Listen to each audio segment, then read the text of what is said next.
अस्सलामुअलैकुम friends panchayat accounts assistant accountancy की ये एमसीक्यू सीरीज़ है। आज से ये एमसीक्यू सीरीज़ हम स्टार्ट कर रहे हैं।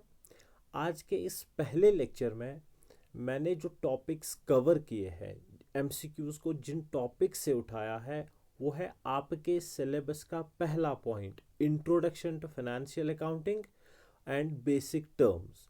उसके बेसिस पे मैंने आज कुछ एमसीक्यूज़ कवर किए हैं। बहुत ज़्यादा इंपॉर्टेंट है ये एमसीक्यूज़, हम पूरा एक्सप्लेन करेंगे इन एमसीक्यूज़ में इन कॉन्सेप्ट्स को।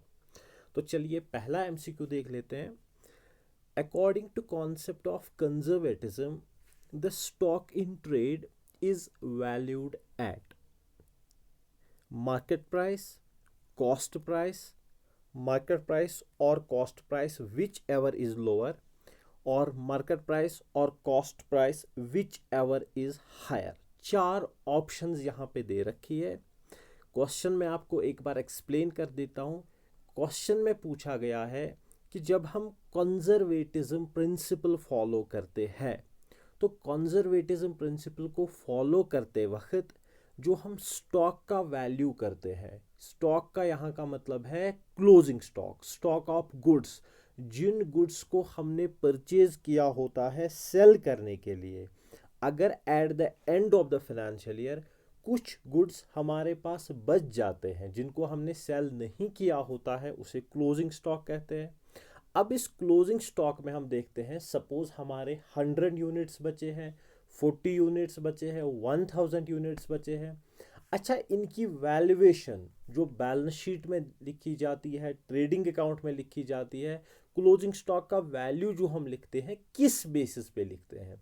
क्या इनकी वैल्यूएशन, पर यूनिट की वैल्यूएशन मार्केट प्राइस के बेसिस पे होती है, मतलब जिस रेट पे मार्केट में ये बेचे जा रहे हैं उसी रेट के हिसाब से हम इनका वैल्यू बुक्स में लिखेंगे, या जिस प्राइस पे हमने इन्हें परचेज किया है, दैट मीन्स कॉस्ट प्राइस, या हम उनके हिसाब से कॉस्ट प्राइस के हिसाब से वैल्यू देखेंगे, या कॉस्ट प्राइस और मार्केट प्राइस दोनों को कंपेयर करके जो हायर वैल्यू होगी उसके बेसिस पे हम करेंगे, या कॉस्ट प्राइस और मार्केट प्राइस दोनों में से जो लोअर वैल्यू होगी, कम वैल्यू होगी, उसके बेसिस पे करेंगे। ये क्वेश्चन है। पहले मैं आपको हल्का सा ओवरव्यू दे देता हूँ। कंजर्वेटिज्म प्रिंसिपल, जिसका दूसरा नाम प्रूडेंस कॉन्सेप्ट भी है, इस प्रिंसिपल के हिसाब से, इस रूल के हिसाब से हम कहते हैं कि anticipate for no profits but only for losses, जिसका मतलब है अगर प्रॉफिट आने वाला होगा, अभी नहीं आया होगा, रियलाइज नहीं हुआ होगा, जब तक प्रॉफिट रियलाइज ना हो तब तक आप बुक्स में ना दिखे। लेकिन अगर लॉस होने वाला होगा, अभी नहीं हुआ है लेकिन आपको लग रहा है कि होने वाला है इन द नियर फ्यूचर, आप लॉस को पहले ही दिखाए। थोड़ा सा कंजर्वेटिव होके चलना पड़ता है, उसी को कंजर्वेटिज्म कहते हैं। ठीक है, तो मैंने क्या कहा, अगर लॉस होने वाला है, अगर सपोज मैंने किसी प्रोडक्ट को परचेज किया है at the rate of ₹80, market में उनकी वैल्यूएशन बढ़ गई है 120, तो मेरा तो फायदा हुआ ना, मैंने 80 रुपीज़ में परचेज किया है लेकिन मार्केट में उसकी वैल्यू बढ़ गई है, 120 है, लेकिन फायदा आने वाला है, अभी नहीं आया है। जब हम प्रोडक्ट सेल करेंगे 120 में तब आएगा प्रॉफिट। तो हम प्रॉफिट अभी नहीं दिखाते हैं, पहले ही नहीं दिखाते हैं, हम बाद में दिखाएंगे। ठीक है, तो हम इस 120 को अभी कंसिडर नहीं करेंगे। लेकिन अगर मैंने 80 रुपीज़ के हिसाब से प्रोडक्ट्स परचेज किए होंगे, लेकिन इन्हीं प्रोडक्ट्स की रेट मार्केट में 50 रुपीज़ हो गई है, रेट कम हो गई है, मार्केट प्राइस इनका 50 रुपीज़ है, तो जब मैं इन प्रोडक्ट्स को अब सेल करूंगा मुझे लॉस इनकर होगा, मुझे लॉस आने वाला है, मुझे लॉस बियर करना पड़ेगा। लेकिन अभी मेरा लॉस नहीं हुआ, लॉस तब होगा जब मैं 50 में सेल करूंगा, लेकिन लॉस होने वाला है, तो हम इस लॉस को पहले ही दिखाएंगे। तो हम क्या कहेंगे, हम कहेंगे कॉस्ट प्राइस को छोड़ो, लॉस आने वाला है 50, इसका वैल्यू दिखा दो। यहां पे मैंने क्या बोला, मार्केट वैल्यू अगर बढ़ गई हम प्रॉफिट को नहीं दिखाते हैं, बट लॉस आने वाला है उसको पहले ही दिखाते हैं। फिर से बता देता हूं, मतलब कंजर्वेटिज्म प्रिंसिपल का मतलब है प्रॉफिट अगर आने वाला होगा तब तक प्रॉफिट ना दिखाओ जब तक प्रॉफिट ना आए, असल में एक्चुअल में रियलाइज ना हो। लेकिन अगर लॉस आने वाला होगा, अभी लॉस इनकर नहीं हुआ होगा लेकिन आपको लग रहा है कि अब होने वाला है, तो लॉस जब भी आपको दिख जाए पहले ही दिखाओ। इसीलिए अगर मार्केट में प्रोडक्ट्स की वैल्यू बढ़ जाएगी, उनका प्राइस बढ़ जाएगा, हम मार्केट वैल्यू को नहीं देखते हैं, कॉस्ट ही को देखते हैं। लेकिन अगर मार्केट में मार्केट प्राइस कम हो जाएगा गुड्स का, हमने उनसे ज़्यादा वैल्यू में परचेज किया था, तब क्या करेंगे हम, तब हम गुड्स का जो है वैल्यू वो हम मार्केट प्राइस के हिसाब से देखेंगे, क्योंकि लॉस होने वाला है पहले ही दिखाते हैं। तो इन सब चीज़ों से हमें पता चलता है कि हमने क्या कहा, दोनों में से जो लोअर होगा, ठीक है। तो इसका आंसर आएगा मार्केट प्राइस और cost price whichever is lower. यहाँ पे एग्जामिनर आपको कंफ्यूज कर सकता है, वो कह सकता है कि यहाँ पे मैंने लिखा है the stock in trade is valued eight, यहाँ पे और एमसीक्यूज बन सकते हैं। कहीं पे इस स्टॉक का मतलब होता है क्लोजिंग स्टॉक, कहीं पे एग्जाम में लिखा होगा ओपनिंग स्टॉक। अब आप कंफ्यूज हो जाओगे कि सर ने बताया था क्लोजिंग स्टॉक को मार्केट प्राइस और cost price whichever is lower के हिसाब से लिखा जाता है, वैल्यूएशन उसकी होती है। लेकिन क्या ओपनिंग स्टॉक की वैल्यूएशन भी ऐसी होती है? आप कंफ्यूज बिल्कुल ना हो। हमेशा याद रखें कि एक साल के एंड में जो स्टॉक होता है उसे क्लोजिंग स्टॉक कहते हैं। यही क्लोजिंग स्टॉक अगले साल at the beginning opening stock बन जाता है। तो बेसिकली जो ओपनिंग स्टॉक होता है वो पिछले साल का क्लोजिंग स्टॉक होता है, उसको इसी के हिसाब से वैल्यू किया जाता है। बात समझ आ रही है? तो ओपनिंग स्टॉक के लिए कोई एक्स्ट्रा रूल आपको याद नहीं रखना है। कहीं पे स्टॉक लिखा होगा, क्लोजिंग स्टॉक लिखा होगा, कुछ भी लिखा होगा, इन्वेंट्री लिखी होगी, तो आपने यही रूल याद रखना है, क्लोज दिस कॉस्ट प्राइस और market price whichever is lower. Clear guys?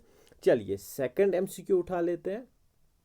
Second MCQ मैंने यहां पे कवर किया है, intra firm comparison is also called. Intra firm comparison, अब इसका मतलब क्या है? आपने गाइज हमेशा एक चीज़ देखी होगी, जब आप स्कूल्स में, जब हम पढ़ रहे थे, कॉलेज में पढ़ रहे थे, तो उस टाइम स्पोर्ट्स एक्टिविटीज जब होती थी, हम कहते थे इंटर डिस्ट्रिक्ट मैच है। इसका मतलब क्या है? एक डिस्ट्रिक्ट का मैच दूसरे डिस्ट्रिक्ट के साथ है। लेकिन अगर मैं इंट्रा डिस्ट्रिक्ट कहूँ, इसका मतलब है एक डिस्ट्रिक्ट के अंदर जो स्कूल्स आते हैं, उन यूनिवर्सिटीज कॉलेज आते हैं, इनके बीच में आपस में मैच है। उसी तरह से इन द सेम वे अगर मैं बात करूं इंटर फर्म कंपैरिजन, इसका मतलब एक फर्म का कंपैरिजन दूसरे फर्म के साथ। लेकिन अगर मैं बात करूं इंट्रा फर्म, इंट्रा का मतलब होता है विद इन द फर्म। तो जब हम विद इन द फर्म की बात करेंगे, इसका मतलब है मुझे अपने फर्म में, अपने ही फर्म में कंपैरिजन खुद के साथ करना है। मतलब कंपैरिजन खुद के साथ कैसे होगा? पिछले साल मैंने प्रॉफिट कितना कमाया, इस साल मैंने कितना कमाया। पिछले साल मेरी सेल कितनी हुई, इस साल कितनी हुई। पिछले साल मेरे एसेट्स फाइनेंशियल पोजीशन क्या थी, इस साल पोजीशन क्या है। ठीक है गाइज? तो इंट्रा फर्म कंपैरिजन का दूसरा नाम जो है उसे हम हॉरिजॉन्टल कंपैरिजन कहते हैं। याद रखें गाइज, हॉरिजॉन्टल कंपैरिजन। क्लियर यहां तक? चलिए उसके बाद और एक एमसीक्यू देख लीजिए। Revenue from sale of product is generally realised in the period in which options है cash is collected, sale is made, products are manufactured और नन ऑफ दीज, इनमें से कोई नहीं। ठीक है, चार ऑप्शंस दे रखे हैं। इसका मतलब क्या है? अगर मैं सेल कर रहा हूं तो जिस साल में मैंने गुड्स को सेल किया है, ठीक है, मैंने आज गुड्स को सेल किया है। अब ये मैं जो आज सेल कर रहा हूं, आपको मैं ऐसे समझाता हूं। सपोज कैलेंडर ईयर है 2020, आज चल रहा है 2020 नवंबर में मैं गुड्स सेल करूंगा किसी पर्सन को। हम यहाँ पे बजट ईयर, फाइनेंशियल ईयर नहीं लेंगे, हम यहाँ पे जो है कैलेंडर ईयर ही लेंगे, जनवरी टू दिसंबर। ठीक है, नवंबर 2020 को मैं गुड्स सेल कर रहा हूँ। अब मैं जिसे गुड्स सेल कर रहा हूँ मैं ऑन क्रेडिट कर रहा हूँ। लेकिन जिस बंदे को मैंने गुड्स सेल किए मैंने उसे कहा भाई आप 4 महीने के बाद गुड्स की पेमेंट कर दीजिएगा। Clear guys? नवंबर 2020 में मैंने सेल किया, दिसंबर, जैन, फेब, मार्च, इसका मतलब है वो हमारी पेमेंट जो उनसे हमने लेनी है 2021 में हमने वो पेमेंट लेनी है। क्लियर गाइस यहाँ तक? मार्च 2021 में गुड्स को मैंने सेल किया 2020 में, लेकिन पेमेंट में ले रहा हूँ 2021 में। अब जो ये इनकम है, ये जो मैंने रेवेन्यू रियलाइज किया है गुड्स सेल करके, ये असल में किस साल की इनकम है? क्या ये 2020 की है या 2021 की है? हमेशा याद रखें, इसमें आपके आंसर चेंज हो सकते हैं अगर क्वेश्चन में लिखा होगा एज पर कैश बेसिस या एज पर एक्रूअल बेसिस। याद रखें, अगर यहाँ पे क्वेश्चन लिखा होगा revenue from sale of product is generally realised in the period, फिर अगर लिखा होगा if cash basis is followed, फिर इसका आंसर आएगा कैश इज कलेक्टेड। जिस टाइम हम कैश कलेक्ट करेंगे उसी। लेकिन कब मैंने ये आंसर बोला?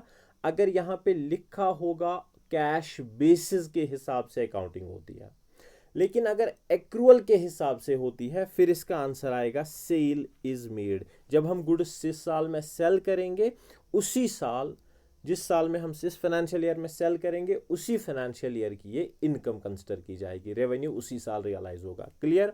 लेकिन अब आप बोलोगे सर यहाँ पे ना तो कैश बेसिस लिखा है ना यहाँ पे एक्रूअल बेसिस लिखा है, तो आप याद रखें जब दोनों में से कोई भी पॉइंट नहीं लिखा होगा तो बाय डिफॉल्ट हम एक्रूअल इसे कंसिडर करते हैं, क्योंकि जो हम डबल एंट्री सिस्टम फॉलो करते हैं वो हम एक्रूअल बेसिस के हिसाब से करते हैं। तो अगर स्पेशली कैश बेसिस लिखा होगा तब इसका आंसर आएगा when cash is collected. Otherwise normal case में तो ये आंसर नहीं होगा। अब इसका आंसर नॉर्मली क्या होगा? Sale is made. जिस साल हम गुड सेल करेंगे ये इसी साल का रेवेन्यू है। क्लियर? ओके, चलिए आगे चलते हैं गाइस।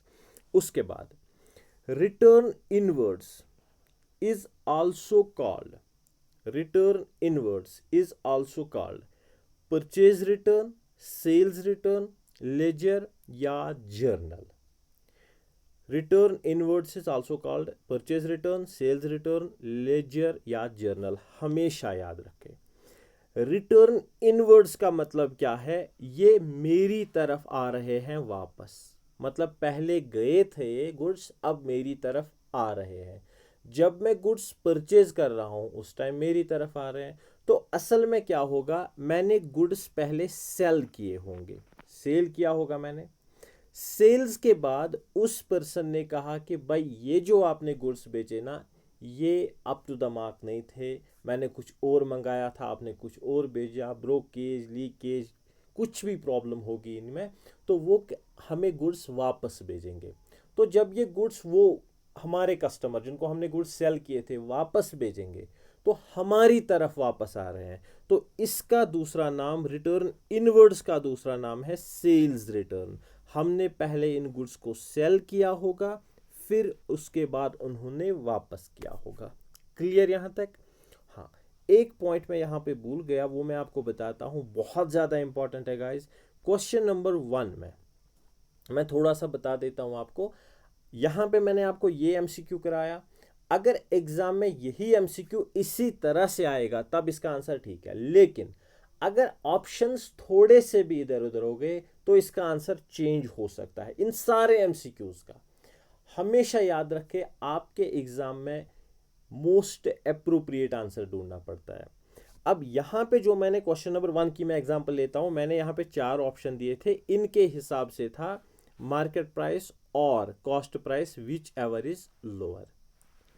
लेकिन अगर ये होगा मार्केट प्राइस और cost price whichever is lower, उसके साथ साथ अगर होगा मार्केट प्राइस के बदले रियलाइजेबल वैल्यू, रियलाइजेबल वैल्यू और cost price whichever is lower, तब इसका आंसर जो है रियलाइजेबल वैल्यू होगा। कमेंट्स में इस एमसीक्यू को मैं नेक्स्ट वीडियो में फिर से कवर करूंगा, ये वाला पॉइंट ऐड करूंगा मैं आपके लिए। मैं एक यहाँ पे एक ऑब्जेक्टिव आपके होमवर्क के लिए रख रहा हूँ। आप मुझे बताएं, अगर मार्केट वैल्यू यहाँ पे मार्केट प्राइस भी लिखा होता, ये भी एक ऑप्शन थी, और अगर दूसरी ऑप्शन यहाँ पे होती मार्केट वैल्यू की जगह, मार्केट प्राइस की जगह रियलाइजेबल वैल्यू और cost price whichever is lower, मैं खुद ही कह रहा हूं, फिर इसका आंसर ये नहीं आता, ये आता रियलाइजेबल वैल्यू और cost price whichever is lower. आप मुझे इसका आंसर क्यों आता वो कमेंट सेक्शन में बता दीजिए, मैं नेक्स्ट लेक्चर में आपको ये कवर कर दूंगा, ठीक है। चलिए उसके बाद देख लीजिए क्वेश्चन नंबर 5 यहां पे है, during the life time of a company, एक कंपनी जो की टोटल लाइफ टाइम जो है, हमने क्या कहा है बिजनेस एंटिटी कॉन्सेप्ट के हिसाब से, कि जो भी कोई ऑर्गेनाइजेशन है, सॉरी गोइंग कंसर्न कॉन्सेप्ट के हिसाब से, कि जो भी कोई ऑर्गेनाइजेशन है हम उसकी लाइफ अकाउंटिंग में लाइफ लॉन्ग कंसिडर करते हैं, कोई लिमिट नहीं रखते हैं, ठीक है। तो हम कह सकते हैं कि इनफाइनाइट लाइफ है इसकी। तो यहाँ पे कहा जाता है कि during the life time of a company, जो अब life span of a company, किसी कंपनी की लाइफ स्पैन होगी, उसमें जो अकाउंटेंट्स हैं वो प्रिपेयर करते हैं financial statements at arbitrary points, मतलब यूजुअली हर साल के एंड में फाइनेंशियल स्टेटमेंट्स बनाए जाते हैं, profit and loss, trading account, balance sheet बनाए जाते हैं। किस कॉन्सेप्ट के हिसाब से, प्रूडेंस, मैचिंग, पीरियोडिसिटी या कंसिस्टेंसी, ठीक है। तो याद रखें इसका आंसर आएगा पीरियोडिसिटी। इस पीरियोडिसिटी का कहीं पे वर्ड लिखा होगा अकाउंटिंग पीरियड कॉन्सेप्ट, ये भी कहीं पे लिखा होगा।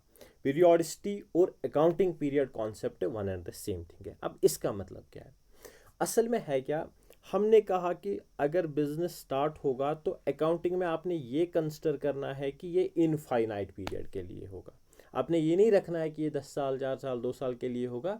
हम अकाउंटिंग इस तरह से मेंटेन करते हैं अकाउंट्स को जैसे कि ये इनफाइनाइट ईयर्स तक ये बिजनेस चलेगा, ठीक है। अब लेकिन इनफाइनाइट ईयर्स तक जब ये 10 साल, 15 साल, 20 साल बिजनेस चलेगा, तो कहीं ना कहीं तो हमें पता लगना चाहिए ना कि हमारा बिजनेस प्रॉफिट में जा रहा है, लॉस इनकर हो रहा है।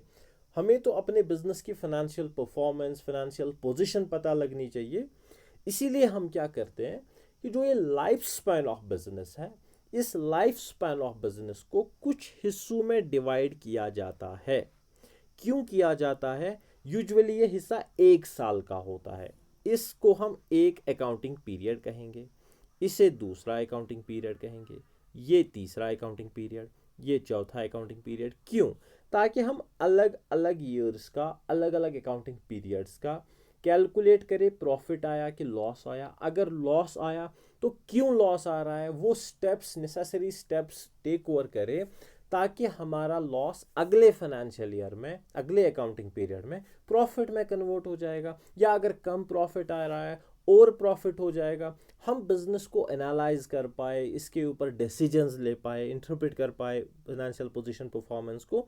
तो इसीलिए लाइफ स्पैन ऑफ बिजनेस को कुछ हिस्सों में डिवाइड किया जाता है। वही यहाँ पे लिखा है, हम प्रिपेयर करते हैं एट आर्बिट्रेरी पॉइंट्स, इसका मतलब है at the end of each financial year, ठीक है।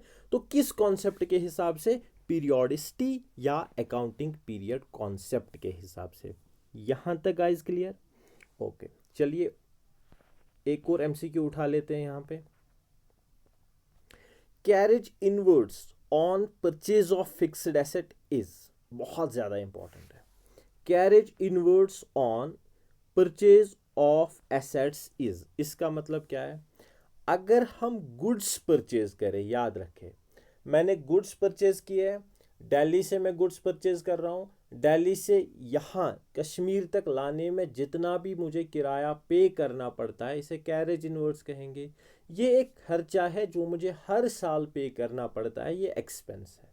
लेकिन अगर मैं गुड्स परचेज ना करके, गुड्स का मतलब है वो चीज़ें, वो प्रोडक्ट्स जिन्हें मैं परचेज करता हूँ सेल करने के लिए, लेकिन अगर मैं गुड्स परचेज ना करूं, कोई फिक्स्ड एसेट परचेज करूं, मशीनरी परचेज करूं मैं सपोज दिल्ली से, तो उस पे जो मैं कैरेज किराया पे कर रहा हूं दिल्ली से कश्मीर तक लाने में, तो क्या वो किराया, उसे हम रेवेन्यू एक्सपेंडिचर कहेंगे, कैपिटल एक्सपेंडिचर कहेंगे, दोनों होगा वो, या नन। याद रखें उसे हम कैपिटल एक्सपेंडिचर कहते हैं। अब क्यों कहते हैं, रूल एक याद रखें, अगर हमने 1 लाख का कोई एसेट परचेज किया है, दिल्ली में मशीनरी मैंने 1 लाख की परचेज की, उसके बाद 20,000 मुझे उस पे किराया पे करना है अपने वर्क प्लेस तक लाने में 20,000, तो टोटल खर्चा जितना भी हुआ 1,20,000 मेरे हिसाब से मशीनरी का कॉस्ट 1,20,000 है। इस कैरेज को मशीनरी या कोई भी एसेट होगा उसकी वैल्यू उसके कॉस्ट में ऐड किया जाता है।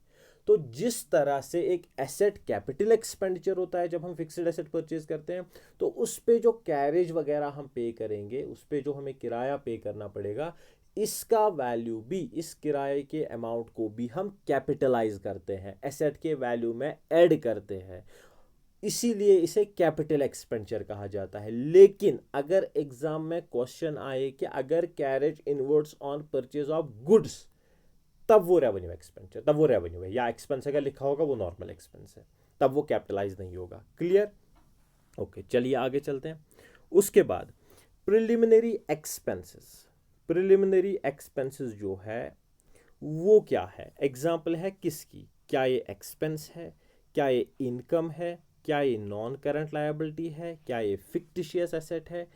प्रिलिमिनरी एक्सपेंसेस वो एक्सपेंसेस होते हैं जब कोई भी कंपनी, सपोज मान लीजिए रजिस्टर्ड होती है, इनकॉर्पोरेट होती है, तो रजिस्टर होने से पहले जितना भी खर्चा लगता है कंपनी बनाने में, incorporate registration certificate obtain, certificate of incorporation obtain करने में जितना भी खर्चा आता है उससे पहले, उसे प्रिलिमिनरी एक्सपेंसेस कहते हैं।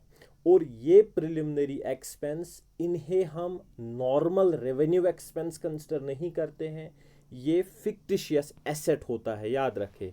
ये वो एसेट्स होते हैं, लिखा तो जाता है इनको प्रिलिमिनरी एक्सपेंसेस, लेकिन ये वो एसेट्स होते हैं, इन एक्सपेंसेस के बिना, इन एक्सपेंसेस के बगैर हमारी कंपनी की फॉर्मेशन पॉसिबल नहीं थी। इसी रजिस्ट्रेशन, इसी खर्चे की वजह से हमारी बिजनेस, हमारी कंपनी एग्जिस्ट करती है, ठीक है। तो इसीलिए इसे फिक्टिशियस कहते हैं, लेकिन हम वो रजिस्ट्रेशन फ़ी वगैरह वापस नहीं ले सकते हैं, इसे वापस कन्वर्ट कैश में नहीं कर सकते हैं, इसीलिए इसे हम फिक्टिशियस एसेट कहते हैं। क्लियर?